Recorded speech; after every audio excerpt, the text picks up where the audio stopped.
Bonjour et bienvenue à notre 12e cours sur la psychologie transcendantale. Non, on est au 12e. Je pense que je vais me perdre dans les chiffres à un moment donné. Donc, c'est ça, on n'a pas pu. On n'a pas pu la semaine passée pouvoir le faire. Donc, ça fait plaisir d'être avec vous aujourd'hui pour continuer sur cette merveilleuse psychologie transcendantale. Donc, la dernière fois, on avait terminé, je crois, sur... Oui, on avait terminé sur quelques paragraphes et je voulais les relire parce que c'était quand même super intéressant. Puis comme on avait terminé, c'était à la fin du cours, on n'a pas vraiment porté justice à ce que c'était. Donc je voulais peut-être un peu partager ces petits points-là avant qu'on aille après ça au vif du sujet. Donc il y a un paragraphe que je vais vous relire. Pourquoi la diversité matérielle est présente? Vous vous rappelez, on avait lu, est-ce que vous vous rappelez pourquoi la diversité matérielle elle est présente? Il y a tellement de diversité en ce monde. Tellement de couleurs, tellement de modes. Hein? Parce que l'âme, elle est féminine, non? Oui, c'est ça, exactement, c'est ça, ouais. Parce que c'est la nature féminine, elle a besoin de diversité, non? Donc c'est quelque chose qui est normal. Hein? C'est pourquoi Krishna, il manifeste toutes sortes de choses. Même dans le monde transcendantal, c'est encore plus qu'ici. Hein? La diversité transcendantale, c'est illimité. Hein? C'est même expliqué, par exemple, les forêts à Vrindavan, Vrinda, dans son service pour s'harmoniser avec le sentiment du couple divin. Parfois, Vrinda, elle change complètement la couleur de la forêt. Toutes les fleurs deviennent bleues, ou parfois jaunes, ou parfois vertes. Non?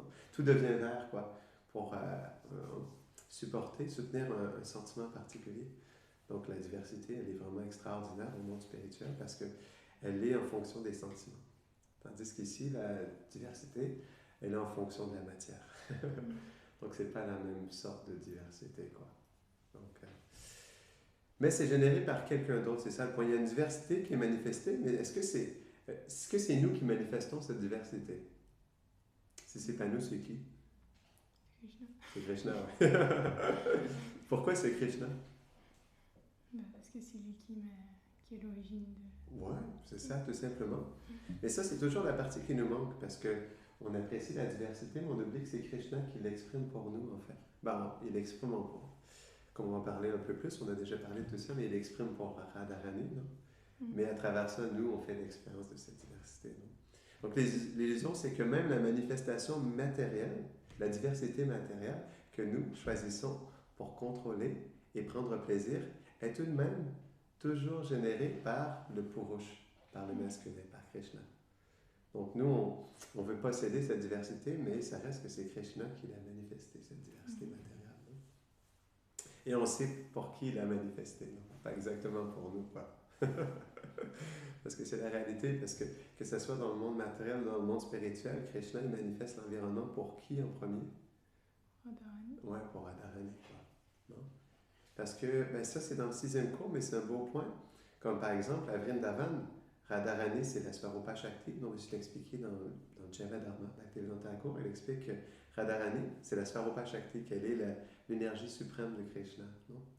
Et comme elle est l'énergie suprême, il y a plein de choses qui s'étendent de Radharani.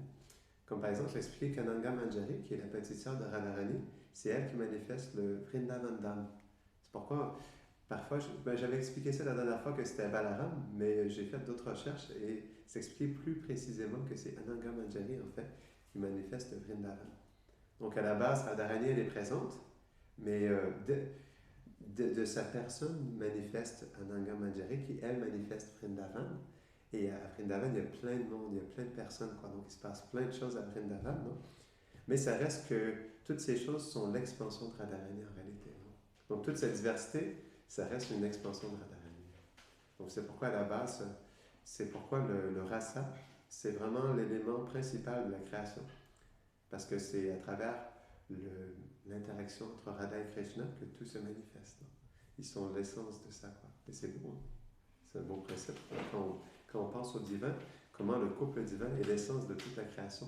Et à travers ce cours, on peut comprendre un peu plus pourquoi, non? Après, pourquoi justement le couple divin et leur interaction est vraiment l'essence de tout ce qui est manifesté, hein, par leur échange. OK? Donc, dans le monde spirituel, tout est généré par Krishna. Dans ce cadre, les dévots prennent toutes les décisions. Ils veulent faire ceci, ils veulent faire cela. Et alors, Krishna réciproque avec eux. Les garçons vachés veulent jouer à saute-mouton, il le fait avec eux. Non? Ils veulent jouer un autre jeu, il le fait avec eux, il décide, non? Il le réciproque. Mais il a créé ce terrain sur lequel il court, il a créé les fruits belles avec lesquels il joue, il a créé les pluies dans lesquelles il crie et prononce toutes sortes de noms amusants.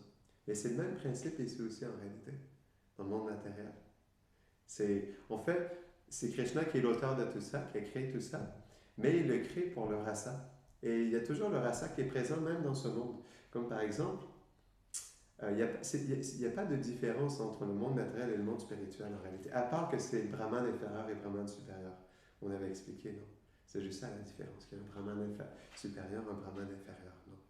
Mais Krishna, il peut autant exprimer le rasa ici dans ce monde qu'il peut l'exprimer dans le monde transcendantal, non?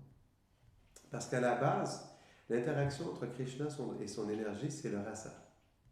Donc c'est pourquoi Krishna il peut exprimer le rasa. En fait, par exemple, si on conçoit des associés éternels de Krishna qui viennent dans ce monde, même s'ils sont dans le monde matériel, parce qu'ils sont dans leur relation avec Krishna, mais Krishna il peut pleinement exprimer du rasa avec ses associés ici dans ce monde, non? Même s'ils sont ici. Et même dans notre petitesse, on peut s'approcher de Krishna, en premier dans le Dasya Rasa, hein? Ça commence par ça, dans la servitude, non? Et c'est ce que tous les textes Vaishnava expliquent, qu'on doit être des serviteurs de Krishna, non? C'est ce qu'ils disent, on doit être des serviteurs de Krishna, non?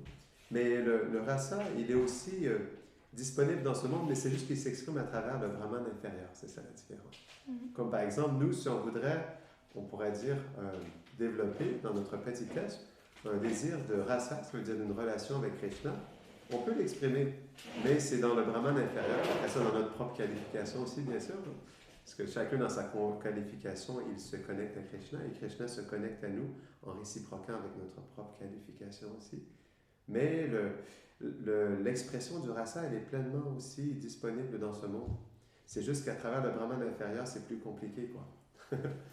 Et on va l'expliquer un peu plus loin. Je ne veux pas, parce que j'étais dans les notes du coursiste, puis il y avait des choses vachement intéressantes. Mais je vais l'expliquer parce que c'était trop intéressant.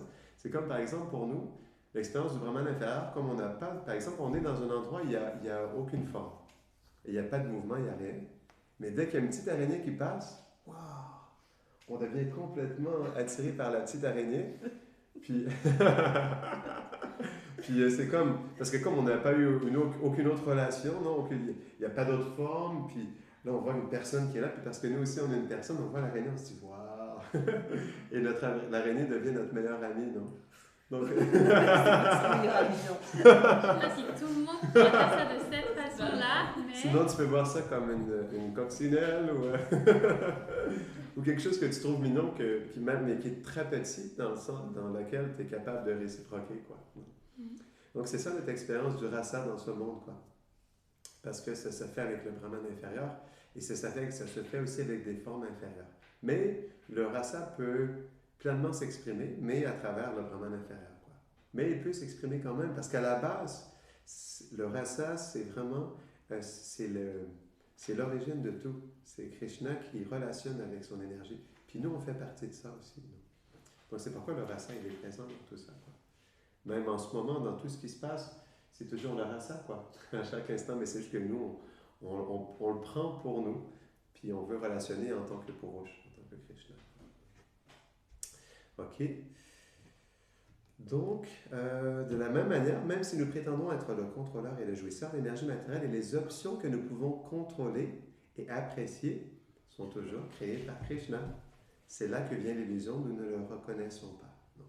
Donc, toutes les options qui manifestent, toute la diversité qui manifeste, ça reste lui qui la manifeste et ça reste son interaction avec Radharani. Parce que nous, on n'est pas conscient de ça, puis du coup, bon, on s'approprie en fait cette interaction. C'est ça la différence. Est-ce qu'il y a des questions ou des... Non? Ça doit être des travaux. Ah, d'accord. Okay. Est-ce qu'il y a des questions ou des réflexions là-dessus? Ça va? Oui? OK.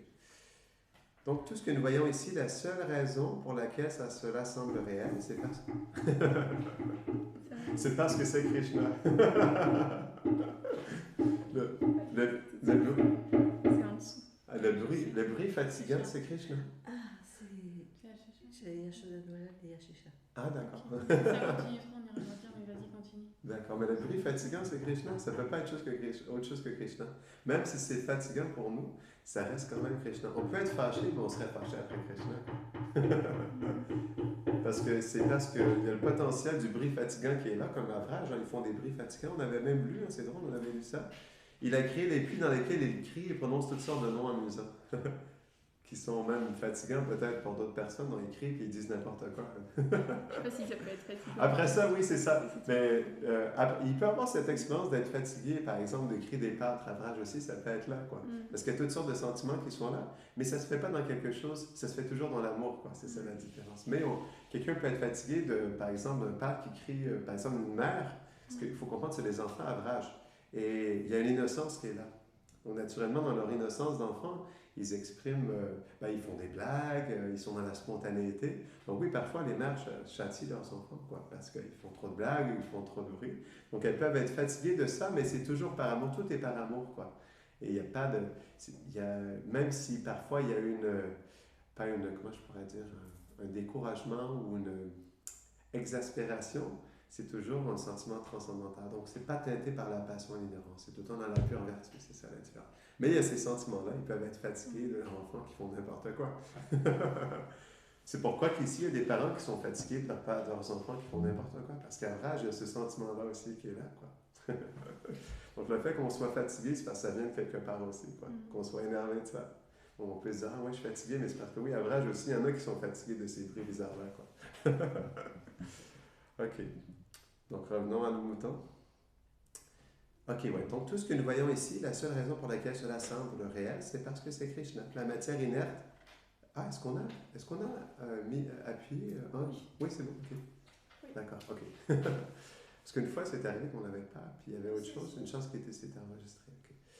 Donc, la matière inerte reste la matière inerte. Mais Krishna, en tant que la forme universelle, depuis la création primaire, y est entré. C'est pourquoi le premier hymne de chacun des 4 Védas est le Purusha Shukta, car tout le reste est basé là-dessus. Et le Purusha Shukta concerne la création primaire, comment Krishna est entré dans chaque chose. Par exemple, quand on fait une initiation, on doit réciter le Purusha Shukta ou le Brahma Samhita, parce que c'est comme l'origine, qui est Krishna qui se manifeste dans chaque chose. Même les demi-dieux, quand ils veulent appeler Krishna, qu'est-ce qu'ils récitent? On voit ça dans le 10e chant du Bhagavatam. Quand ils veulent appeler Krishna parce qu'il y a trop de catastrophes, il y a trop de rois démoniaques qui déséquilibrent en fait la société humaine. Krishna, on sait que c'est toi. Quand il y a qui dérange la société humaine, ils adressent Krishna à travers le Purusha Shukta. Parce que toi, Krishna, qui a créé toutes choses, on revient vers toi. On revient vers toi, Krishna, parce que c'est toi qui es à l'origine de tout. Parce qu'au début, il n'y a rien. Il n'y a rien à offrir. Au début de la création, c'est pourquoi il y a un verset qui est dans le Bhagavatam que avant Shiva, avant Brahma, il n'y avait que Narayana. Parce qu'avant ça, quand les sages primordiaux ils se réunissent avant la création pour faire un sacrifice, pour commencer en fait la création de l'univers, mais il n'y a rien à sacrifier au début, parce qu'il n'y a rien dans l'univers. Et il y a Brahma qui vient avec des 7 rishis, je crois, des sages qui sont là au début, pour en fait créer l'univers et amener toute la diversité dans l'univers. Et comme il n'y a rien à sacrifier, ils prennent le Seigneur pour le sacrifier lui-même, parce qu'il est la substance primordiale. Alors quand ils l'amènent dans l'arène sacrificielle, à partir de ce sacrifice-là, Krishna, après ça, il s'étend dans tout l'univers.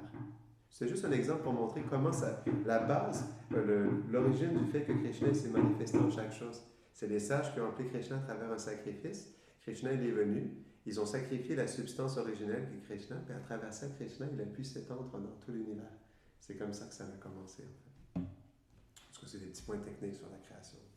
Donc, tout ce que nous voyons à la fois sur le plan mental, physique, les sens, les objets des sens, l'expérience des sens, tout est Krishna.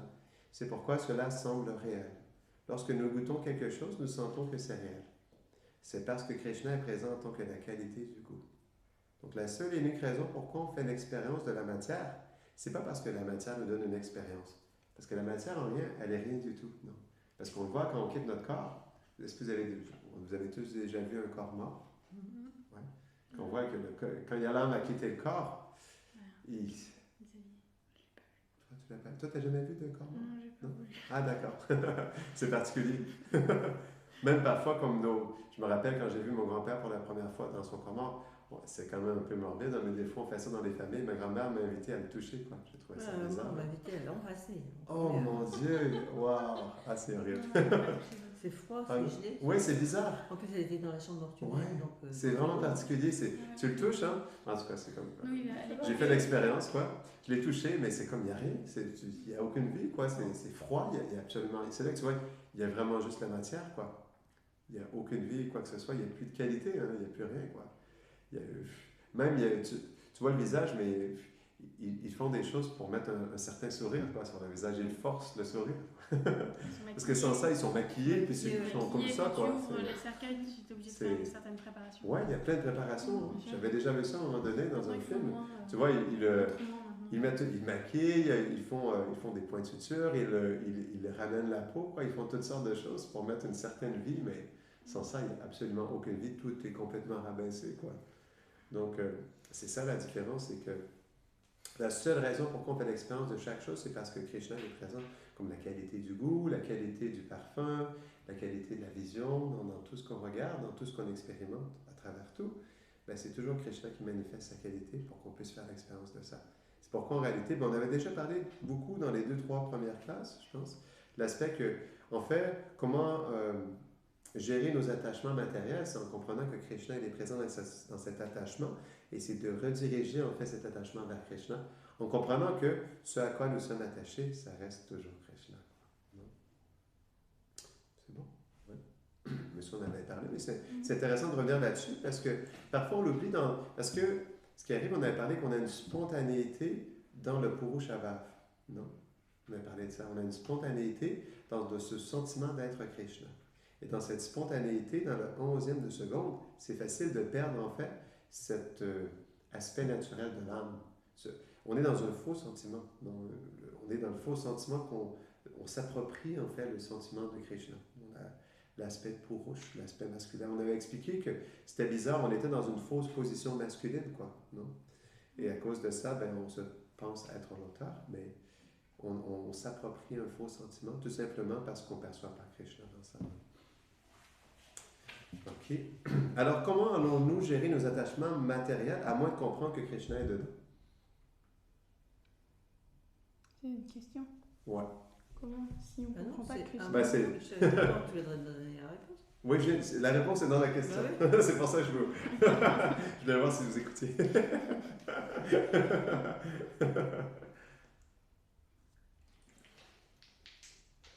Comment? Non. À moins de comprendre que Krishna est dedans. Sans ça, parce que c'est ça le point, on en parle depuis le début, c'est facile, mais dans notre conditionnement matériel, c'est compliqué parce que la spontanéité qui est là, mais il s'agit de toujours revenir parce que nous sommes la conscience, nous sommes l'intention, il faut toujours revenir en fait à cette intention. L'intention, elle est dans le 11e de seconde, c'est dans cette intention qu'on se resitue complètement, non? Donc c'est pourquoi c'est tellement intéressant parce que si on ne comprend pas Krishna dedans, mais naturellement, on va s'attacher à l'illusion parce qu'on va percevoir quelque chose d'autre de Krishna. Et le point simple dans ça, bien sûr, je peux revenir sur des petits points, mais qui sont intéressants à ramener. Pourquoi, ok, je pose la question pour voir si on a bien digéré en fait ce principe-là. Qu'est-ce qui fait que... comment je pourrais poser cette question?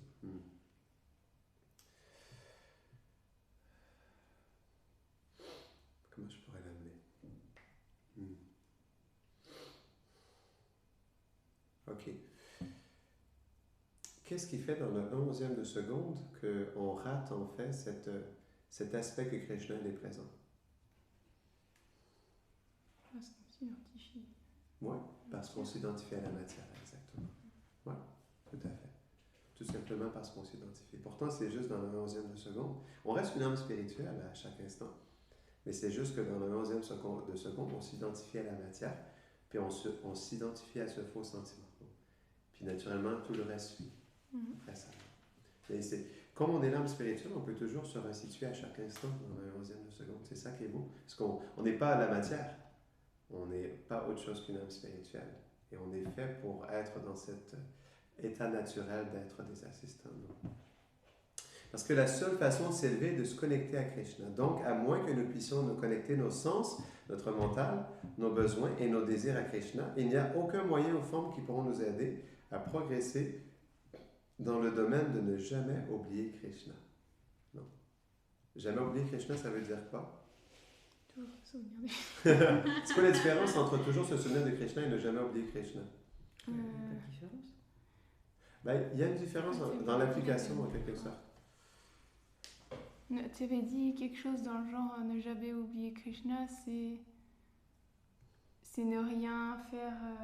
Enfin, il y en avait un, c'était tout faire pour lui, et il y avait l'autre, non, c'était pas ça. Ben, c'était plus dans l'aspect ne jamais oublier Krishna, c'est les choses indirectes qui nous font oublier Krishna, et toujours se souvenir de lui, c'est les choses directes qui nous aident à nous souvenir de lui. D'accord, oui. C'est ça la différence. Non? C'était pas ça. Donc, il y a tellement. Le problème, c'est que c'est facile, lorsqu'on a avec les choses directes, de voir Krishna puis de se connecter à lui, mais c'est plus difficile quand c'est indirect. Pourtant, c'est pas moins Krishna, mais c'est beaucoup plus facile parce que le point, c'est que on peut écarter Krishna. C'est ça le problème, c'est que dans l'illusion, pourquoi on veut pas percevoir Krishna? C'est parce que si Krishna n'est pas là, alors moi, je peux être là. Ou je peux m'exprimer dans ce faux sentiment. C'est pourquoi il y a cette appréciation d'être dans l'oubli de Krishna, puis dans les choses indirectes, de ne pas trop se connecter à Krishna, parce que si Krishna n'est pas là, moi, dans mon faux sentiment d'être dans le contrôleur et le jouisseur, je peux m'approprier l'expérience, juste pour moi, et je peux pleinement en profiter, en jouer. Mais c'est comme un réflexe. Oui. C'est parce que... Oui, c'est comme un réflexe. Mais est-ce que l'expérience, elle est différente que tu sois conscient de Krishna ou pas, quand tu manges de la glace? Ben, dans un sens, oui, quand même, non? Elle est différente, oui. Mais l'expérience en soi de manger de la glace, on pourrait même dire qu'elle est toujours de l'expérience. Hein? Oui, ça dépend quel niveau t'en es. Oui, c'est ça, bien sûr. On mange toujours de la glace quand même. C'est pas qu'on arrête de manger de la glace, tu vois. Par exemple, on pense, ça c'est comme un faux sentiment, c'est bizarre quand même quand tu y penses. Pourtant, c'est pas du tout la réalité. On pense que si on mange notre glace tout seul, sans Krishna, puis on est vraiment dans notre truc, quoi, dans notre égocentrisme à manger notre glace, on pense que ça va être meilleur, non? Parce qu'on est habitué à ça. Mais est-ce que c'est meilleur en réalité? Parce qu'on la mange, qu'on soit conscient de Krishna ou pas, on mange quand même la glace. Puis, par exemple, si on décide de ne pas être dans ce faux sentiment, puis on mange la glace, puis on le fait pour Krishna, on va quand même manger la glace. Hein? Donc, le renoncement, c'est quoi? On ne renonce pas à la glace. On renonce à manger de la glace pour nous. Oui, c'est ça. Puis en plus, quand on mange de la glace pour nous, il y a une expérience de la glace, mais c'est une expérience de la glace dans la concupiscence. Donc, est-ce que la glace sera meilleure si on la mange dans la concupiscence que si on la mange avec Krishna? Non? C'est comme par exemple quand on mange du prashad, puis on apprécie tellement que c'est du prashad, puis on a cette belle méditation que c'est du prashad, puis on honore le prashad, mais c'est différent, quoi. C'est toujours différent.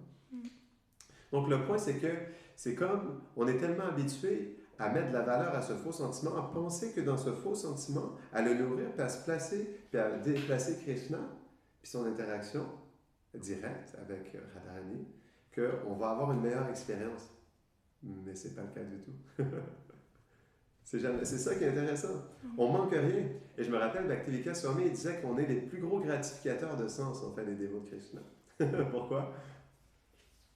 C'est intéressant. Pourtant, Bhaktivinoda Swami, lui, c'est quelqu'un qui est très strict, vraiment très, très strict, puis il pousse aussi ses disciples vraiment à quelque chose, à un style de vie très strict, basé vraiment sur l'étiquette Vaishnava très strict. Il est vraiment traditionnaliste, quoi. Conservateur védique, quoi.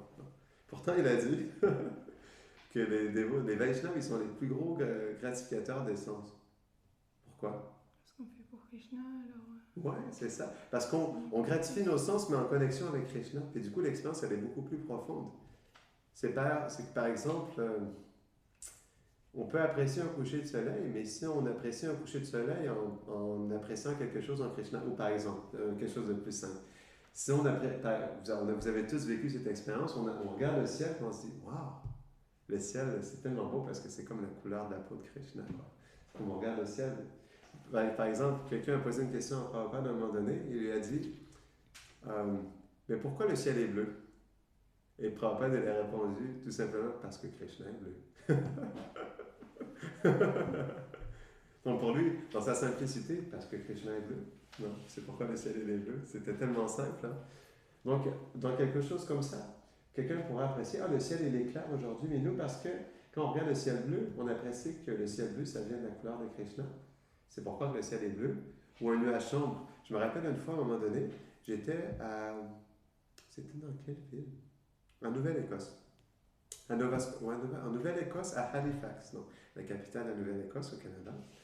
Donc, c'était le soir, et il y avait comme des nuages, et donc c'était crépuscule, et donc la nuit, les couleurs de l'obscurité commençaient à apparaître, et il y avait vraiment une belle couleur, c'était vraiment spécial, c'était comme un sombre, mais il y avait comme une présence dans la couleur sombre, quoi. Puis il y avait la lune qui était présente, il y avait vraiment un beau bleu sombre, mais vraiment comme Krishna, quoi. Parce que Krishna aussi, il est sombre comme un nuage, mais il est aussi comme un saphir bleu scintillant, non? Et donc, dans la couleur du bleu, c'était tellement... J'avais jamais vu un bleu de nuit comme ça, un bleu sombre comme ça. Et quand j'ai vu ça, j'ai pas pu, je me suis dit, wow, si ça c'est tellement beau, comment Krishna il doit être beau, en fait, dans son aspect sombre, mais en même temps aussi très scintillant, très attirant, quoi. Donc, des choses comme ça, pour nous, on apprécie beaucoup plus. Comme par exemple, quand on mange la mangue, parce que la mangue, c'est tellement sucré. Et c'est plein de choses qu'on peut tellement apprécier. On peut tellement apprécier les qualités de Krishna dans chaque chose, dans chaque expérience de nos sens. C'est pourquoi, si on y pense un instant, on peut tellement s'attacher à Krishna à travers les choses de ce monde, en réalité. Si on est conscient que Krishna est présent, puis on se dispose comme des assistants de Krishna. Donc c'est pourquoi, si on ne comprend pas comment Krishna il est présent dedans, c'est sûr que si on ne voit pas Krishna, on ne pourra pas s'attacher à Krishna. On va s'attacher à quoi sinon? Maya. Si on ne voit pas Krishna, on s'attache à Maya? Non. Ce qu'on avait dit au début, que le mental, en fait, s'il s'absorbe dans l'illusion, l'illusion entre dans notre conscience. Et si le mental s'absorbe dans la vérité, mais Krishna, il entre dans notre conscience. Donc c'est très simple en réalité. Parce que de toute façon, l'expérience que nous avons, puis notre attachement, puis ce qui nous attire, ça reste Krishna, quoi. Donc, ça reste toujours très simple en réalité, mais du fait qu'on est tellement attaché à ce faux sentiment et cette concupiscence, cette position d'être des âmes conditionnées, ben justement, on met trop de valeur à ça. Et cette valeur, elle fait en sorte qu'on est trop spontané dans ça en réalité. Mais il y a beaucoup plus de valeur dans le fait de connecter tout à Krishna. Parce que c'est ça qui nous fait progresser dans le domaine de ne jamais oublier Krishna. À travers tous les attachements matériels, toutes les illusions de ce monde, on peut profondément se connecter à Krishna. On peut intensément s'attacher à lui. Et on peut vraiment très profondément le voir aussi à travers ces choses. Après ça, il y a différents niveaux. On avait dit niveau Brahman, Paramatma et Bhagavan. Mais au moins, on peut le voir. Ça reste Krishna et nul autre que lui. Donc, comment quelqu'un peut-il être avancé, mais en même temps faire tant d'erreurs? Je pose la question. Comment quelqu'un peut-il être avancé, mais en même temps faire tant d'erreurs? Parce qu'il se déconnecte de Krishna, certainement. Exactement. Parce qu'il progresse dans l'aspect de toujours se souvenir de Krishna, ce qui veut dire, toujours on avait expliqué, c'est de développer notre relation avec Krishna à travers le fait des choses directes. Le chant du Saint-Nom, le Prashadam, la déité, les histoires sur Krishna, ça c'est du direct. Ça nous aide à progresser dans l'aspect de toujours se souvenir de Krishna. Donc, ce qui veut dire développer notre relation avec lui. Mais pas nécessairement dans l'aspect jamais oublier Krishna. Pourquoi? Quand il fait des choses, il les fait pour lui. Exact. Parce que dans jamais oublier Krishna, dans les choses indirectes, il ne perçoit pas Krishna. Ou il progresse dans un certain aspect de ne jamais oublier Krishna, mais pas dans un autre. Parce que dans le fait de jamais oublier Krishna, on peut ne pas oublier Krishna dans un certain aspect, mais dans un autre, peut-être pas. Non? Par exemple, il peut travailler sur son attachement à la famille, mais son attachement à la position reste. Ou il travaille sur l'attachement à la position, mais l'attachement à la famille reste. On a un aspect de jamais oublier Krishna, il y a plein d'aspects différents qui sont là. Sur certains aspects, on est fort, sur d'autres, on est moins fort. Il s'agit juste d'essayer de fortifier tous les autres aspects pour que, à travers toutes ces choses qui peuvent nous perturber, nous illusionner, on peut rester conscient de Krishna. Est-ce que ça dépend vraiment de nous, ça? Dans quel sens? Est-ce qu'on peut vraiment se fortifier? Parce que là, c'est comme si, tu vois, tu dois faire du sport pour te fortifier dans les domaines où t'es... Enfin, moi, je le vois un peu comme ça. Où t'es faible pour pouvoir ne jamais oublier Krishna. Mais c'est pas si simple. C'est une question de désir. Je dirais que tout commence par le désir. C'est toujours le désir Ouais. avec les dieux. Puis Krishna est réciproque avec le désir si on est Mhm. sincère. Donc, la pratique et la... C'était quoi? Il y avait deux choses. La pratique et la connaissance. Ce sont deux choses qui nous aident à développer la spontanéité. La pratique et la connaissance. Alors là, c'est ça, c'est la connaissance. Et il faut la pratiquer dans notre vie de tous les jours. Et la pratique, elle vient avec le désir. On pratique ce qu'on a envie de faire. Si on a le désir, au lieu de s'attacher à l'illusion, de s'attacher à Krishna, mais Krishna il va nous aider dans notre conscience à bien se placer par rapport à tout cet environnement. Quoi. Donc, ça vient de notre désir. Si on ne désire pas, ça ne viendra pas. Krishna est réciproque toujours avec notre désir. Même c'est expliqué pour le dévot qui est dans la dévotion mixte. Krishna, c'est le dévot, il a des désirs matériels parce qu'il accomplit du service pour lui. Par amour pour lui, il va réaliser ses désirs matériels. Non? Donc, si quelqu'un a des désirs spirituels, des désirs de relationner avec Krishna, de percevoir Krishna en chaque chose et de s'attacher à Krishna en chaque chose, de relationner avec Krishna en chaque chose, bien, Krishna va nous aider aussi à faire ces choses-là. En nous mettant dans des situations où on peut directement, en fait, soit l'appliquer ou soit les réaliser personnellement. Non. Mais tout vient du désir. Ça, c'est sûr. Ça répond à ta question? Non, ça va? Après ça, fortifier, c'est pas que c'est quelque chose de facile, même si on désire, c'est parce que comme on est tout petit, on a besoin de la miséricorde. Mais c'est en désirant que Krishna va réciproquer avec nous aussi, de toute façon. Puis après ça, comme on est une personne, on est conscient, ben on fait des efforts.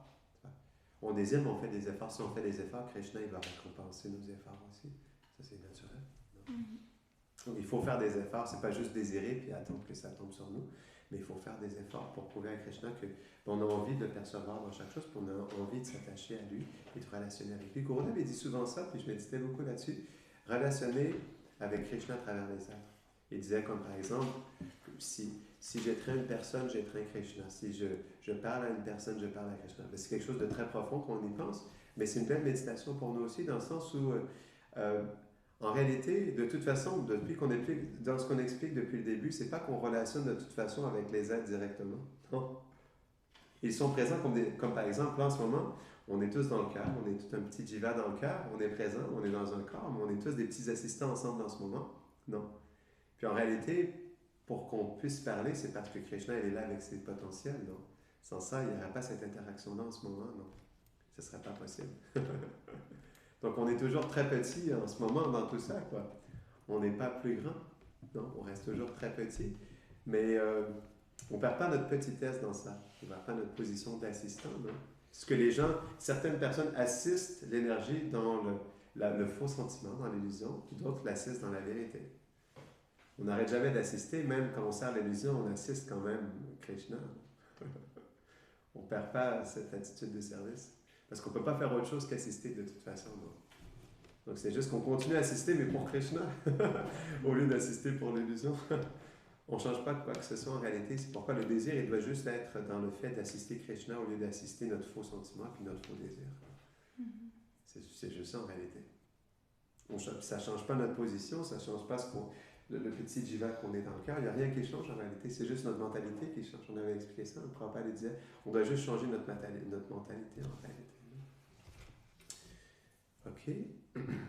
Est-ce qu'il y a des questions ou des réflexions? Ressenti? Non, ça va? Bon.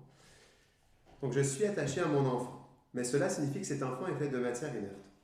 Ça fait un peu bizarre, mais c'est juste pour comprendre, pour pousser le point, d'accord? C'est pas pour être insensible par rapport au fait qu'on est une mère et un enfant, mais juste pour pousser le point au niveau de l'analyse, OK? Je suis attaché à mon enfant, mais cela signifie que cet enfant est fait de matière inerte. Est-ce que je suis attaché à l'enfant réellement? Non.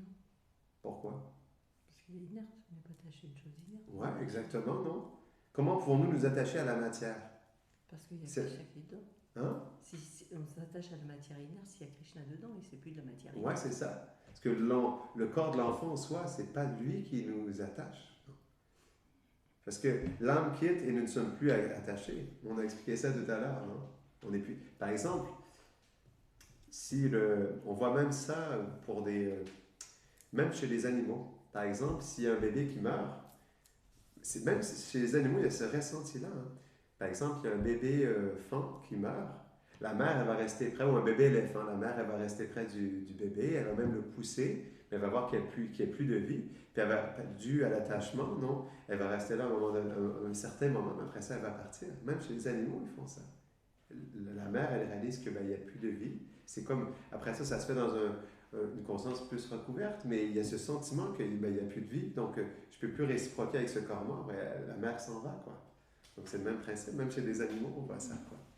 Des fois, c'est plus présent même chez les animaux que chez les humains, parce que les éléphants, c'est un exemple un peu particulier, Oui, parce que oui, les c'est vrai. éléphants sont Non, particulièrement oui, attachés. exactement. Et quand ils doivent quitter, Mhm. ils sont même entourés des autres femelles, etc.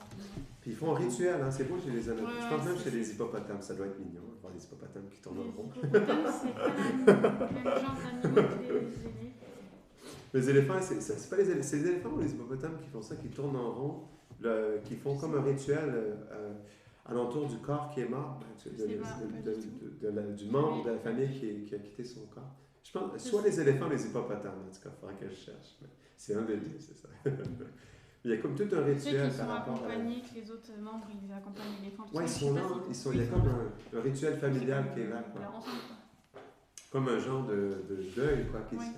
Chez C'est les ça, éléphants, oui. ils font ça. Ouais, particulier. Hein? Donc, c'est parce que il y a là, ils comprennent que la vie, elle n'est plus là, que pour eux, ils ne conçoivent pas que c'est une âme, mais que leur être cher, il est parti, quoi. Donc, ils sont là un instant, mais comme c'est juste la matière inerte, à un moment donné, ils font leur deuil, puis ils s'en vont aussi, quoi. Donc, alors, le point, c'est que l'expérience que nous obtenons, cette perception de l'enfance, l'interaction entre le parent et l'enfant, tout ça, c'est Krishna, par la matière inerte. L'illusion est de penser que c'est mon enfant qui me donne tant de plaisir, mais ce n'est pas le cas. C'est Krishna sous la forme de l'énergie de cet enfant qui me procure du plaisir. C'est pas mon enfant qui me donne du plaisir, c'est Krishna qui me donne du plaisir.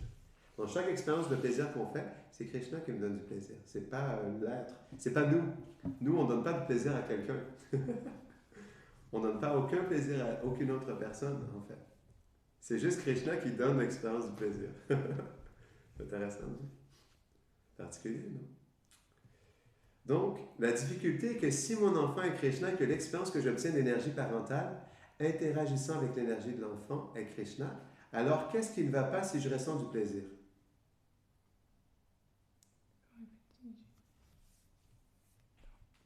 Est-ce que c'est un problème de ressentir du plaisir? Non, c'est. Enfin, Si mon enfant est Krishna, avec l'expérience que j'obtiens d'énergie parentale, interagissant avec l'énergie de l'enfant et Krishna, alors qu'est-ce qui ne va pas si je ressens du plaisir? Est-ce qu'il y a un problème à ressentir? Hein? Non, c'est. Parce que si tu vois Krishna, ça veut dire que tu le fais pour lui et pas pour toi. Ouais. Donc, il n'y a pas de problème à ressentir du plaisir si on connecte cette expérience de plaisir à Krishna. Ouais, mais ça veut dire qu'à la base, tu fais pas ça pour prendre plaisir. C'est ça, exactement. Alors, Puis l'expérience d'avoir une expérience de plaisir dans ce monde, c'est pas un problème. C'est un problème quand le problème, c'est est-ce que nous l'apprécions en relation avec Krishna ou pas? Parce que si on l'apprécie en relation avec Krishna, on ne peut pas rester dans la mentalité de Purush. C'est pas possible. Parce qu'on ne peut pas. Pourquoi on veut enlever Krishna du portrait? C'est un point quand même essentiel, ça, dans tout ce qu'on a expliqué depuis le début. Pourquoi on veut enlever Krishna du portrait? Parce qu'on veut tout prendre pour nous. Parce que si Krishna n'est pas là, moi je peux être Krishna. Tout simplement. Donc c'est pourquoi nous, dans notre expérience du plaisir, on a intérêt à ce que ça ne soit pas en relation avec, ça reste toujours en relation avec Krishna, mais on a intérêt à dégager Krishna du portrait de notre conscience, de notre cœur. Parce que on peut, dans notre expérience de Purush, pleinement faire l'expérience du plaisir de Purush, quoi. Donc je fais l'expérience d'être, comme je jouis de mon enfant. Puis des fois, j'entends ça, puis moi, c'est un bruit bizarre à mes oreilles. Souvent, j'entends ça comme par exemple, des gens disent, je vais aller profiter de mes parents. Oui. Je vais aller profiter de mon ami. C'est C'est trop bizarre, ça. C'est comme pour nous, des Vaishnavas, c'est comme, quoi? Je vais aller profiter de mon ami. Ça fait bizarre quand tu y penses, quoi. Est-ce qu'on va dire ça? Je vais aller profiter de mon ami. Est-ce que j'allais profiter de mon enfant? C'est comme trop bizarre. C'est vraiment trop bizarre. C'est un mot c'est un mot profiter. Quand on dit pour nous, ça fait vraiment trop contaminant quand tu y penses. Je vais aller profiter. Des fois, j'entends ça, puis ça sonne bizarre vraiment à mes oreilles, quoi. Donc, on ne peut pas aller profiter, parce que c'est pas nous qui profitons de notre ami, quoi. Parce que probablement, c'est Krishna qui profite, parce qu'on avait expliqué, c'est lui qui profite dans l'expérience avec Lakshmi, de toute façon. Puis en plus, c'est lui qui donne l'expérience de plaisir, quoi. Donc, c'est ça, le point, c'est que même si nous reconnaissons que c'est Krishna, si nous essayons toujours d'en profiter séparément de Krishna, c'est une illusion. Même si nous reconnaissons que c'est Krishna, si nous essayons toujours d'en profiter séparément de Krishna, c'est une illusion. Pourquoi c'est une illusion? Même si nous reconnaissons que c'est Krishna, si nous essayons toujours d'en profiter séparément de Krishna, c'est une illusion. Parce que Krishna n'est pas là. Non, Krishna il est là, mais toi Tu reconnais que c'est Krishna, mais tu essaies toujours d'en Parce profiter que tu veux séparément pas de être Krishna. le serviteur. Ouais. C'est drôle. Je sais que c'est toi, Krishna. Mais ouais, c'est ça. Parce que tu veux pas être le serviteur. Exactement. Parce que tu veux pas être le serviteur. C'est simple en réalité. Hein. C'est ultra simple, quoi, quand on y pense. Parce que. Tu prends pour toi puisque tu veux pas être le serviteur. Ouais, c'est ça. Exactement. Tu prends pour toi. Ouais. C'est juste ça en réalité. L'expérience, elle est la même. Puis en plus, qu'est-ce qu'on nourrit? Ben, qu'est-ce qu'on nourrit? Qu'est-ce qu'on nourrit en nourrissant l'illusion? Les sens. On nourrit les sens, on nourrit la concupiscence, on nourrit l'identification au corps, et on nourrit la souffrance. On avait expliqué au début que plus on prend les choses pour nous et plus on souffre dans ce monde. Parce qu'il y a des lois qui sont gouvernées par Krishna, qui sont le karma. Le karma, c'est quoi? Quand je prends quelque chose pour moi, j'ai une réaction karmique. On avait expliqué que la réaction karmique, elle vient due à l'action intéressée. Dès que je prends quelque chose pour moi, il y a du karma. Du karma veut dire souffrance. Non? Une réaction karmique, c'est quoi? Ça amène une souffrance. On pose un geste dans la concupiscence et il y a une réaction dans le karma. Donc on a tout à perdre en réalité à être dans la concupiscence, dans le faux sentiment, dans la fausse position. Parce qu'on ne fait qu'engendrer le karma, on ne fait que nourrir la concupiscence et que d'attirer plus de souffrance en réalité. Pour exactement la même expérience. On ne change pas l'expérience à manger la glace. Non. C'est quand même particulier. Donc, si l'enfant c'est est Krishna, alors je dois m'occuper de l'enfant comme Krishna va être servi en tant qu'un enfant. Pourquoi? Si l'enfant c'est est Krishna, alors je dois m'occuper de l'enfant comme Krishna va être servi en tant qu'un enfant. Bon, est-ce que tu peux rapporter l'eau, s'il te plaît? Merci. Merci. Pourquoi?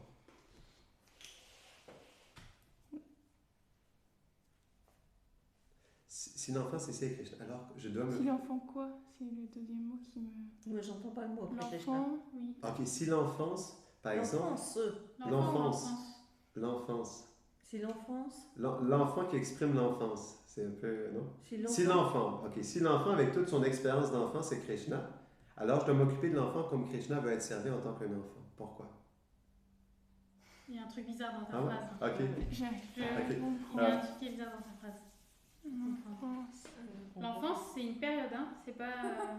Oui. Ah non, ben, ok, c'est peut-être le mot qui n'est pas bon, quoi. Ouais. Ouais. Si l'enfant Ouais. et tout ce qu'il exprime, c'est Krishna. Oui. On a expliqué, non, que la perception de l'enfance, l'expérience que nous avons de l'enfant, l'interaction entre le parent et l'enfant, tout ça, c'est Krishna. Non? Donc, si l'enfant et tout ce qu'il exprime, c'est Krishna, alors je dois m'occuper de l'enfant comme Krishna veut être servi en tant qu'un enfant. Pourquoi? Parce que tu sers Krishna à travers l'enfant. Oui, exactement. Puis, on sert l'enfant. Est-ce qu'on sert un enfant? Quand on sert un enfant, est-ce qu'on sert réellement un enfant? On sert Krishna. Ok, on sert un enfant, on sert qui quand on sert un enfant? C'est plutôt ce que On je veux sert dire. Krishna enfant. Oui, parce que le point, c'est On que... ne doit pas identifier quand on t'éduque ton enfant, tu ne dois pas non plus te dire que ton enfant c'est Krishna. Enfin, je veux dire, Oui. un serviteur de Krishna, c'est pas Krishna non plus. Oui, mais l'enfant, c'est pas non plus l'âme spirituelle. C'est plus Krishna que c'est l'âme spirituelle, tu vois. L'enfant. Oui, Ouais. quand tu dis, tu veux dire l'enveloppe corporelle. Non, parce qu'on a expliqué la forme, Oui, la Non. forme. Ouais. la forme, l'essence, les objets d'essence, les mentales, tout ça, c'est le Krishna, ou tout ça, c'est Lakshmi, pour que Krishna puisse être adoré, non? Donc, tout ça, tout ce qui englobe l'enfance, c'est Lakshmi qui fait un service à Krishna, non? Ou après ça, ça peut être vu différemment, donc ben, c'est un peu complexe, quoi. Ouais, Mais je c'est- comprends pas ton point. Ok. Le point, Parce que c'est moi j'ai que... entendu des choses différentes de Vaishnav, donc du coup. Ok. Le point, c'est que on sert aussi l'âme, mais après ça, on sert Krishna dans ça parce que c'est Krishna. C'est ça le point. On ne peut pas ne pas servir Krishna parce que c'est Krishna. L'enfant, c'est Krishna. C'est pas l'âme. L'âme, il est un assistant dans le corps de l'enfant, mais tout ce que l'enfant exprime, c'est pas... On avait expliqué que l'expérience de plaisir que la mère, elle a de l'enfant, par exemple, la mère, ok, la mère, elle apprécie la beauté de son enfant. Il est mignon, il est tout doux, il est gentil, sa peau est comme du beurre, tu vois, il est trop mignon, tu vois. Toute l'expérience de plaisir que la mère a fait de l'enfant, ben ça, c'est Krishna qui donne cette expérience-là. Oui. C'est Krishna, non? Oui, c'est Et c'est Krishna qui manifeste tout ça, non? Mhm. Donc, en réalité, comme c'est Krishna qui manifeste tout ça, on doit s'occuper de l'enfant comme Krishna va être servi en tant qu'un enfant, parce que le but, c'est de servir Krishna dans tout ça. Puis comme il y a une fonction d'un enfant, mais comment Krishna, lui, voudrait être servi, c'est pas du sadhya. Il ne faut pas se mélanger. C'est pas qu'on s'imagine servir Krishna directement. C'est pas ça. Mais c'est qu'on comprend que l'enfant, en réalité, on sert une âme spirituelle, mais on sert Krishna aussi, parce que c'est Krishna qui manifeste toute l'expression de l'enfant, quoi. Donc, on sert Krishna à travers ça aussi, mais c'est pas du sadhya. Oui, Ça ne veut pas dire qu'on se voit dans un corps transcendantal servir Krishna directement comme Maya Yashoda le fait, c'est pas ça. Mais c'est que, comme on comprend Ni que qu'on va se dire que notre enfant c'est Krishna lui-même. pas que c'est Krishna lui-même, c'est le potentiel de Krishna. C'est pas Krishna directement, mais c'est Krishna dans son potentiel d'enfant. À ce moment-là, c'est pareil avec ton époux, avec dans toutes tes... Oui, c'est pourquoi une femme, par exemple, quand une épouse, elle voit son mari comme le Seigneur suprême. C'est pas que son mari est le Seigneur suprême, attention. Mais c'est que, par exemple, comment je pourrais dire? Pourquoi tu respectes un maître spirituel? Parce qu'il a une fonction. Il est dans un rôle de maître spirituel. Pourquoi, par exemple, un enfant respecte un aîné? Parce qu'un aîné, il a une certaine fonction qui doit être respectée, non? Quoi d'autre par rapport à... Est-ce que ça répond à ta... Non? Du coup, Ok, par rapport à l'époux. Pourquoi? C'est pas que l'époux, il est le Seigneur suprême, mais c'est que, par exemple, c'est que pourquoi, par exemple, ok, on peut aller dans le sens inverse. Pourquoi l'époux, ok, quand il se marie avec son épouse, il y a un mantra qu'il récite, un mantra en sanskrit, ça c'est au mariage, dans le samskar, dans le rituel. Il y a un mantra où il dit en fait, ceci n'est pas mon épouse. Elle est l'épouse de Vishnu et je dois servir cette épouse de Vishnu. C'est ce que le mari, il doit réciter au moment du mariage. Ce n'est pas mon épouse, je suis un serviteur de cette épouse de Vishnu. C'est particulier, quoi. Après ça, c'est pas que notre l'âme, c'est pas l'âme qu'on faut comprendre, c'est pas l'âme en soi c'est pas qu'on adore et on sert l'âme comme le Seigneur suprême. Mais il y a un rôle qui est là, qui est qu'on respecte, non? Et on sert Krishna. Et en appréciant Krishna, naturellement, on sert la personne qui est dans le corps, quoi. Et du coup, il y a un échange qui est là, mais c'est pas qu'on fait sentir à la personne qu'elle est le Seigneur suprême, tu vois. Et c'est pas ça que ça fait naître non plus, parce que quand tu es dans cette sincérité de servir Krishna à travers ça, qu'est-ce que ça fait naître chez l'autre? Ça fait naître un amour qui est plus pur, quoi. Dans le sens où on n'aime pas, c'est pas que je m'abandonne aux pieds de mon mari, tu vois, parce que c'est mon mari. Non, c'est que Krishna, il est présent dans cette fonction et je le sers dans ça. Puis c'est pas qu'on sert directement l'âme spirituelle, parce que c'est dans ça qu'on se perd aussi. Si par exemple l'époux ou l'épouse sert directement l'âme, parce que c'est une âme, mais on est marié, là il y a un attachement, puis là il y a une contamination, quoi. Mais c'est pourquoi dans la culture védique, il y a tellement d'emphase qui est mise sur le fait que c'est pas mon épouse. Je sers. Et l'épouse, elle dit, c'est mon mari, c'est mon Prabhu, tu vois, c'est le Seigneur suprême. Tu vois, il y a comme cette compréhension, mais c'est pas qu'elle adore son mari comme le Seigneur suprême, mais c'est qu'elle conçoit que Krishna, il est présent dans cette fonction et elle respecte cette fonction et elle comprend quelle est cette fonction. Elle se dispose comme une épouse pour respecter cette fonction.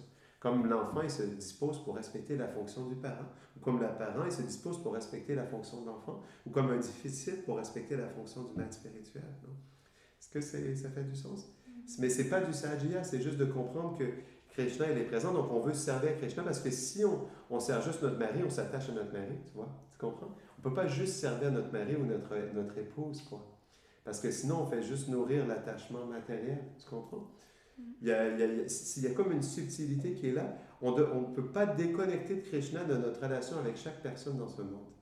Parce que si Krishna est en dehors du portrait dans la relation, alors dans la relation, je vais vouloir m'approprier quelque chose aussi. Non? C'est ça le danger, de ne pas mettre Krishna dans le portrait, quoi. Est-ce que ça fait du sens? Est-ce que c'est plus clair à travers ces exemples? Non? C'est juste qu'il faut faire vraiment très attention parce que, oui. parce que j'ai déjà entendu Bien sûr, j'ai déjà entendu tout à fait. du coup, des mères qui disaient enfant, il est comme Krishna, et puis du coup, c'est comme. C'est comme Il la laisse déité, faire, c'est comme une déité. Mhm. Par exemple, si mon enfant il pleure, je vais arrêter mon Gayatri parce que c'est la priorité. Enfin, Mhm. après, il y a une limite à tout. Hein. Je comprends bien, si le gamin est en train de s'étouffer ou je sais pas quoi. Ouais, bien sûr, bien sûr. Voilà, je veux dire.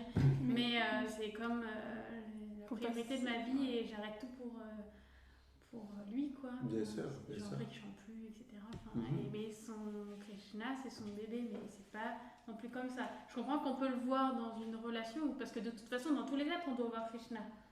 Dans toutes les relations, tu peux voir aussi Krishna dans cette relation-là, sinon tu prends les choses pour toi. Tout à Et c'est fait. pas non plus que les gens sont Krishna. Non, ils ne sont pas Krishna. C'est parce que. Faut pas leur faire comprendre ça, parce Oui, que le gamin qui va exactement, se dire tout à ma fait, mère, bien sûr. elle m'adore comme Non. Krishna, à moins qu'il soit C'est- vraiment une âme spéciale, parce que tout est possible. Mhm. Mais en fait, c'est comme ça que l'amour d'une mère est pur. C'est comme ça que notre amour envers les êtres est pur quand on perçoit Krishna dans cette relation et on sert Krishna aussi dans cette relation. Parce que si Krishna n'est pas dans le portrait, ben, il y a une contamination d'attachement matériel parce que on se nourrit d'illusions parce qu'on va penser c'est mon enfant, tu vois. Si Krishna n'est pas dans le portrait, si par exemple, ben, on explique tout ça, mais si pour une mère, il n'y a pas cette compréhension que l'enfance c'est Krishna, elle va s'attacher à quoi? C'est le même principe pour tout dans ce monde. Le fait de manger une glace, le fait d'être attaché à une voiture, le fait d'être attaché à son enfant, ou l'époux à son épouse, l'épouse à son époux. Si on ne voit pas Krishna dans tout ça, il y a un problème. Il y a un attachement matériel, puis il y a une illusion matérielle qui est nourrie, quoi. Donc, ce qu'on n'a pas le choix, c'est on pourrait dire, se protéger dans nos relations dans ce monde. C'est encore plus dans les relations, parce que les relations, c'est ce dans le quoi nous sommes le plus investis en réalité, non? Et c'est ce qui est le plus contaminant aussi en réalité, non? Donc, c'est pourquoi c'était juste pour expliquer que l'expérience du plaisir puis l'attachement que la mère est là pour l'enfant, c'est parce que Krishna, il est présent, pas directement, mais dans son potentiel de l'enfant. C'est la seule et unique raison pourquoi elle est attachée à son enfant et pourquoi elle veut relationner avec lui. C'est pas parce qu'une âme spirituelle, l'âme spirituelle, parce qu'elle est présente, elle fait vivre le corps, oui.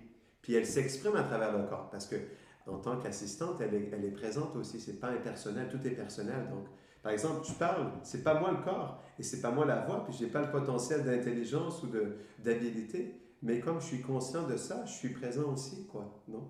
Je suis présent à travers ça, mais dans le fait d'être un assistant, le fait d'être un serviteur, mais je reste présent, je suis conscient de tout ce qui se passe en ce moment. C'est juste qu'on doit le plus possible à chaque instant se disposer comme un serviteur. Mais donc le point là-dedans, c'est important de percevoir Krishna dans tout ça. Parce que ça nous permet de nous protéger dans nos attachements, quoi. C'est ce qu'on explique depuis le début. Qu'est-ce qui fait on avait dit ça tout à l'heure. Alors, comment allons-nous gérer nos attachements matériels à moins de comprendre que Krishna est dedans? Comment allons-nous gérer nos relations matérielles à moins de comprendre que Krishna est dedans?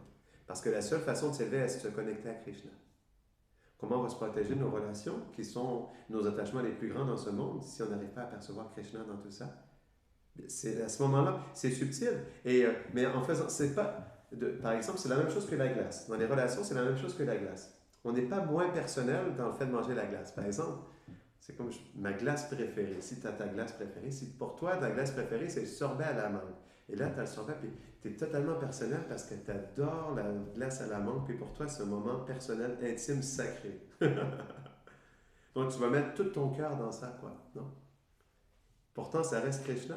Donc, on a expliqué qu'on peut mettre tout notre cœur à manger la glace, à nourrir l'illusion. On peut mettre tout notre cœur à manger la glace, à nourrir la vérité. On peut mettre tout notre cœur dans nos relations, à nourrir l'illusion. On peut mettre tout notre cœur dans nos relations, à nourrir la vérité, puis notre relation avec Krishna. Donc, on n'a pas le choix en réalité. Parce que si on ne place pas... Si on ne devient pas de Krishna, on ne devient pas conscient de Krishna dans nos relations, alors on sera conscient de quoi? Et on s'attachera à quoi?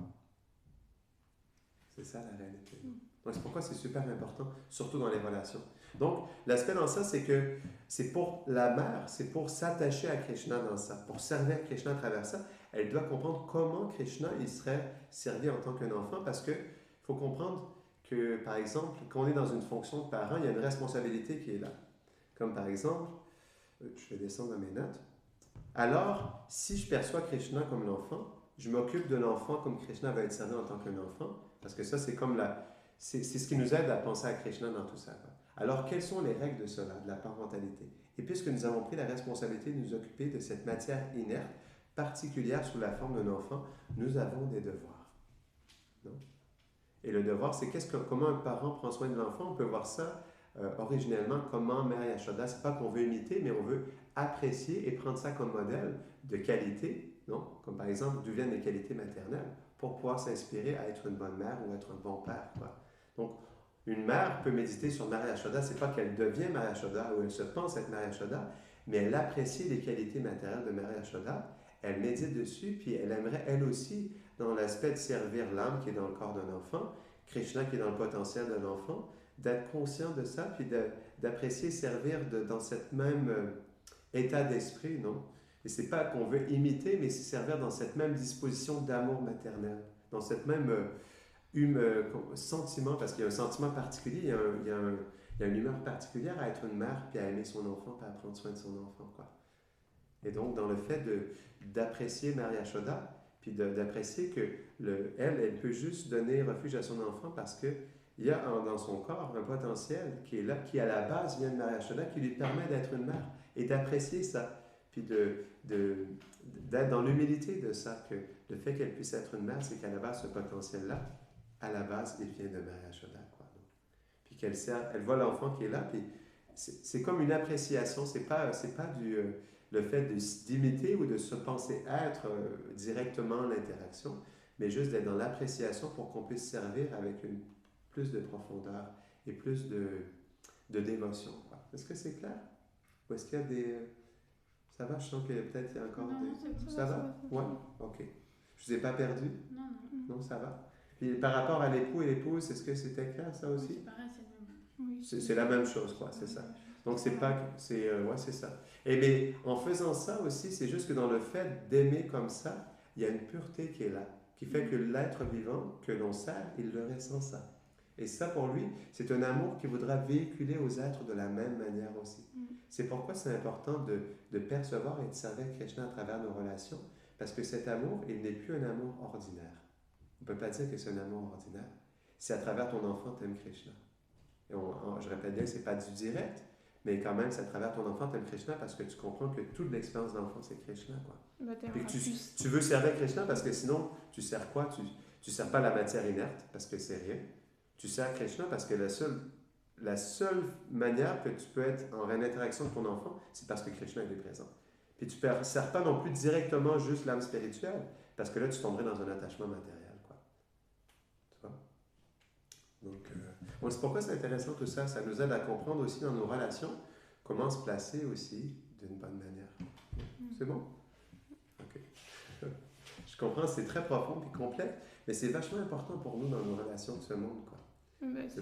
C'est une subtilité intéressante, ce qu'elle disait. Oui, tout à fait. Des fois, quand on va dire que mon enfant c'est Krishna, donc je fais tout pour lui, finalement tu vas t'attacher. Oui, tu te perds dans un affectif qui est soi-disant Krishna, mais qui n'est pas du tout Krishna. C'est ça. En même temps, quand tu vois Krishna à travers ton enfant, tu sers ton enfant pour Krishna. Mais tu t'attaches pas à l'enfant. Oui, c'est ça. Finalement, ton amour, il est beaucoup plus large. Oui, exactement. Alors que quand tu fais... C'est parce que oui, des fois, tu pars... Alors, je sais, c'est quelque chose de très dur parce que l'attachement à l'enfant, c'est même, je pense, même plus fort que l'attachement entre un époux, une épouse, etc. L'attachement à l'enfant, je pense que c'est un des attachements les plus forts. Tout à fait. J'ai pas d'enfant, mais j'ai vu les interactions de parents avec leurs enfants. C'est certainement les attachements qui sont les plus forts. Bien sûr. Mais voilà, c'est dans cette relation-là, de la même manière dans les couples ou dans les amitiés aussi, de faire la différence entre faire ça pour Krishna, voir Krishna dans cette relation et confondre avec Krishna et du coup, tu t'attaches juste encore plus à la personne, soi-disant parce que, mais en fait pas du tout.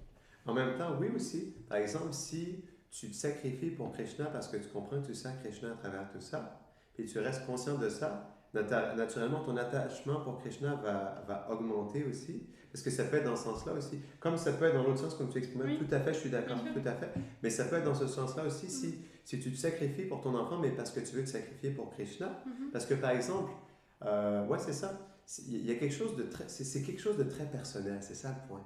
Même dans notre service à Krishna, ça peut être très personnel, même dans le fait, mais c'est pas qu'on devient Mère Yashoda, ou c'est pas que la mère, elle s'imagine quelque chose, ou elle se pense dans une relation directe, mais ça reste quand même quelque chose de très personnel avec Krishna dans ce que c'est. au niveau du Brahman inférieur. Mais c'est quand même quelque chose d'élevé. C'est quand même quelque chose d'élevé, mais ça peut être vécu à différents niveaux aussi en réalité. Oui, bien sûr. Mais C'est c'est quand même bien. quelque chose d'élevé. Oui, mais pour oui, vraiment tout à vivre fait. ça pleinement. Ouais. Mais c'est Et oui, pas n'importe qui déjà. Mais c'est le but. oui, c'est le but. C'est le but. Puis on devrait On cultiver devrait ça. être conscient de Exactement. c'est le but. Mais moi, pourquoi j'exprime ça? J'exprime tous les niveaux parce qu'on Oui. on a parlé du niveau de Brahman, Paramatma, Oui. on va parler au niveau de Bhagavan aussi. Oui. Et c'est juste pour nous aider à aspirer vers quelque chose de super. Ça ne veut pas dire qu'on est qualifié pour ça, Oui. mais juste d'aspirer et de comprendre dans tous ces aspects comment ça peut être vécu, quoi. Donc, c'est intéressant pour nous. Après ça, à notre niveau, nous, par rapport à tout ça, on se connecte à notre niveau, puis on interagit à notre niveau, quoi. Mais c'est intéressant de voir les différents niveaux, quoi, pour comprendre comment, au niveau le plus profond aussi, ça peut être vécu, quoi. C'est comme juste une appréciation de ça, quoi, je dirais.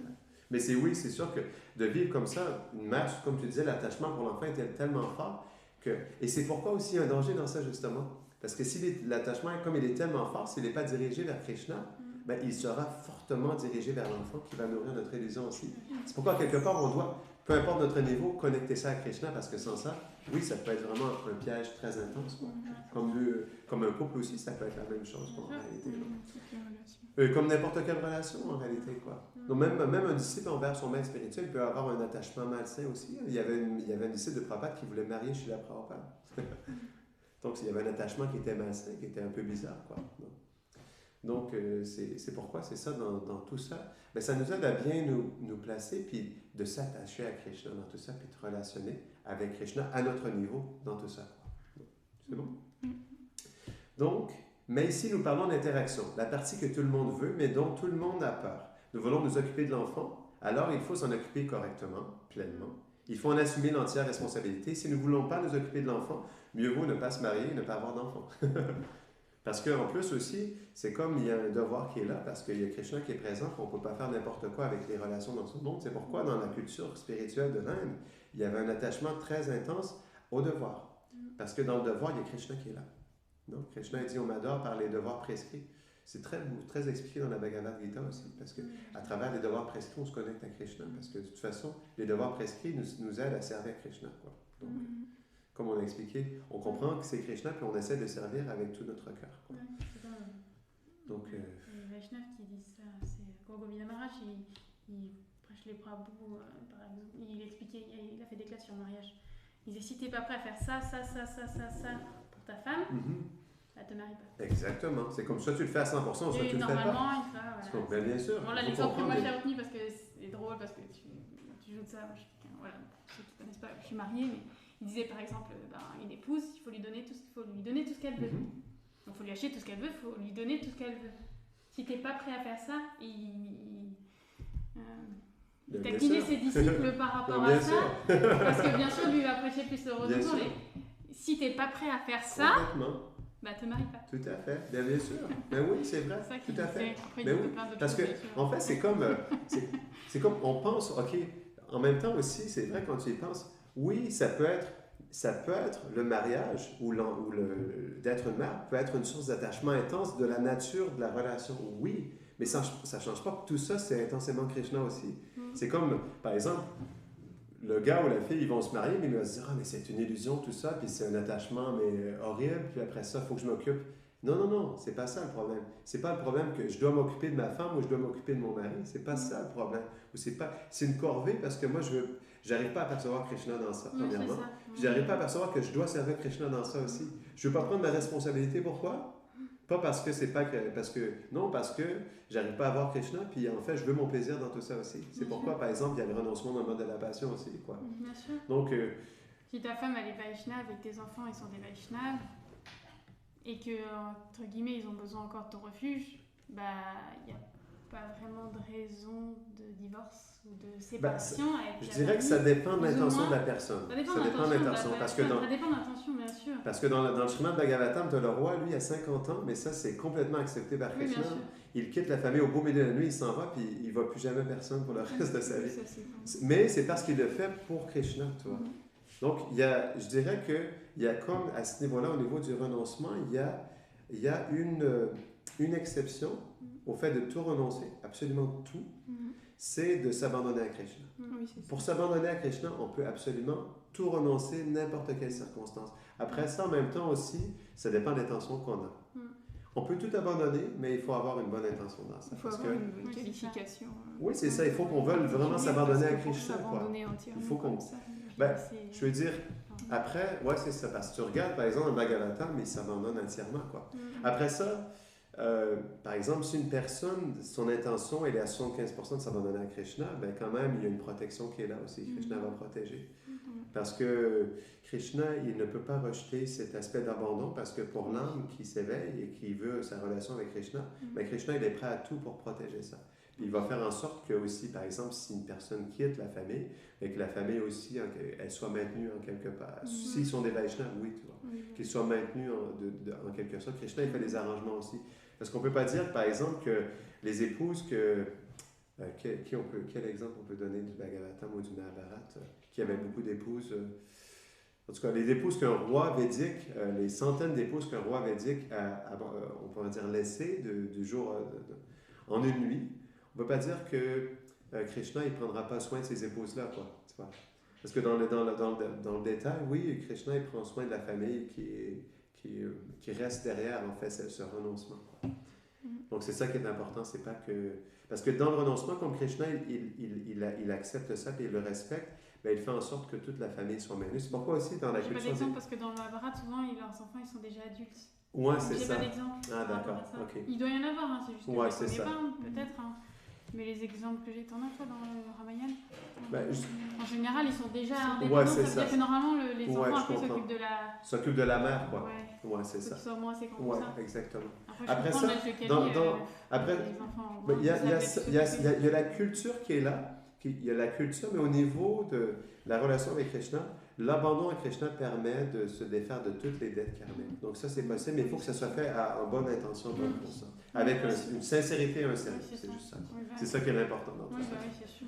Donc tout ça, ce principe-là, il est quand même, on pourrait dire, pas inviolable, mais il peut toujours être appliqué, quoi, dans toutes les circonstances, s'il est dans cet esprit d'abandon à Krishna.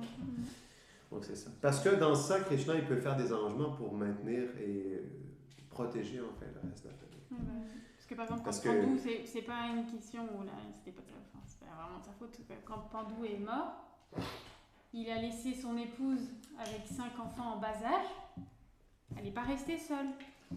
Il lui fallait un refuge. Alors je sais, c'est étant védique, hein, donc maintenant la société ne fonctionne plus comme ça. Mais je veux dire, qu'est-ce qu'elle a fait? Elle n'est pas restée dans la forêt avec les sages. Elle est venue vivre à Sinapur et c'est Dhritarashtra qui les a pris sous son aile. C'est un bon C'est exemple. lui qui a joué le rôle de père. Oui, il n'était plus là, mais elle s'est pas retrouvée seule. Donc il y avait toujours cette... Les sages, ils l'ont emmené. ce soutien qui était là, quoi, Oui. dans la culture. Ouais. Ouais, c'est ça, Après, exactement. c'est sûr que c'est la culture védique. Hein. Ouais, c'est ça. Plus la culture Donc nous, c'est plus d'aujourd'hui, compliqué dans notre culture actuelle, ce renoncement-là. C'est très individualiste. Ouais, c'est ça. aujourd'hui. C'est très- différent. Disons que... Oui, il y a disons tout- que les fonctions de l'homme et de la femme, ils sont cassés un peu. Ouais, c'est ça, exactement. Puis c'est pas fait parfaitement dans les règles de l'art, ça, Ouais, c'est sûr. Parce c'est qu'on n'a ça. pas cette culture-là. Non, On n'a plus- pas ce a perdu. soutien spontané-là. On l'a quoi. plus parce que même, Donc, ça- même en Occident, on avait des. C'était un peu comme ça. Ouais, c'est ça, Donc, ça exactement. venait. Ouais, tout à fait, tout à fait. Mais c'est vrai que ça se perdu. Donc c'est ça, oui. Donc en général, la culture était là pour que justement au niveau karmique, au niveau relationnel, ça se passe en douceur, quoi. Mais parce que justement l'abandon à Krishna et le besoin de l'âme, ben ça passe au-dessus de tout le reste en réalité, quoi. Parce que c'est comme ça, parce qu'on est une âme spirituelle, on n'est pas toutes ces choses aussi en réalité. Donc, pour des gens qui ne sont pas conscients de tout ça, de toutes ces subtilités, ça peut paraître cruel, non? En réalité, quand on y pense, mais pour l'éveil de l'âme et le besoin de l'âme, c'est pas cruel en réalité. On comprend donc Krishna aussi peut maintenir tout le monde simultanément en même temps aussi, quoi. Parce que Krishna aussi, si on comprend dans tout ça, que Krishna, il ne fait jamais aucune erreur, il contrôle absolument tout et il est notre meilleur ami, quoi. Dans la fonction de l'âme suprême, il est aussi présent dans tout ça. Dans cet esprit d'abandon et de renoncement pour se développer notre relation avec Krishna. OK. Donc là, il est 7h15 et... ouais, je pense qu'on pourrait... attends, j'essaie juste de voir sur quoi on avait terminé. OK, je voudrais juste... Ça vous va si je termine un point juste pour boucler sur ce qu'on parlait des relations? Ça vous va? OK. Mais ici, Est-ce qu'on a lu ça? Oui. Si nos relations avec les autres et l'environnement sont Krishna, alors pourquoi nous interagissons avec Krishna seulement à temps partiel? Non. Si nos relations avec les autres et l'environnement sont Krishna, alors pourquoi nous interagissons avec Krishna seulement à temps partiel? Comment se fait-il que nous relationnons selon nos conditions seulement lorsque nous le souhaitons? Alors, quels sont nos devoirs? Nous ne pouvons pas les inventer, nous avons affaire à Krishna. Hein? C'est intéressant. C'est toujours Krishna. Nous ne pouvons pas inventer notre propre religion. Nous pouvons essayer, certaines personnes le font. C'est très populaire ces jours-ci. Mais cela ne nous donnera pas l'amour de Dieu. C'est ça le point. Donc, on ne peut pas... c'est tellement de la pure logique tout ça. C'est comme s'il n'y a que Krishna, puis on ne peut pas sortir Krishna du portrait. Parce que Prabhupada disait Maya, ça veut dire ce qui n'est pas Krishna. Donc, il n'y a pas d'illusion en réalité, quoi, à part notre propre illusion personnelle. Donc, c'est pourquoi Krishna dit favorable. Notre service doit être favorable. Nous devons passer à travers ces étapes naturelles. De cette façon, tout ce que nous avons dans notre monde, tout est en fait Krishna et peut être connecté à Krishna. Il n'y a rien qui ne puisse pas. Cette idée que seules certaines choses peuvent être connectées, mais d'autres pas, c'est l'illusion, c'est l'athéisme. C'est ça l'athéisme. Ça, c'est le vrai athéisme. C'est de ne pas percevoir Krishna en chaque chose, quoi. Donc l'enfant existe, le parent existe, la relation existe, les devoirs les uns envers les autres existent. La conscience de Krishna est très simple. Si c'est connecté à Krishna, alors c'est réel, c'est pieux. Si ce n'est pas connecté à Krishna, ce n'est pas réel, c'est impie. La différence, pour que ce soit pieux, pour que ce soit de la dévotion ou que ce soit de l'activité matérielle karmique, ben si c'est connecté à Krishna, tout simplement. Non. Donc c'est très simple en réalité, non. Donc je vais juste terminer là-dessus parce que c'est bon, on va terminer là-dessus. Okay. Je promets. Moi. Ainsi, la difficulté dans les relations que nous rencontrons la plupart du temps est que nous ne sommes pas conscients. Nous entrons dans une situation, dans une relation, avec une idée de ce que nous voulons en retirer, plutôt qu'avec la réalité de la situation. Cela signifie que nous entrons dans une situation dans le mode de la passion, que nous sommes dans le futur. Nous sommes déjà confrontés à la situation car nous avons obtenu les résultats souhaités. Alors, comment allons-nous réellement avoir une relation? Parce qu'une relation est dans le présent, pas dans le futur ou le passé. C'est maintenant. Un instant, c'est 1/11 de seconde. Parce que relation veut dire responsabilité. OK. On va terminer ici. C'est bon? Est-ce qu'il y a d'autres questions, réflexions? Ça va? On n'est pas perdu? Non, ça va. C'est bon? OK.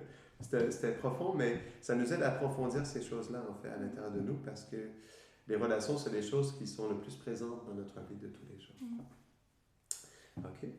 Hare Krishna, Krishna Krishna, Hare Hare, Hare Rama, Rama Rama, Hare Hare.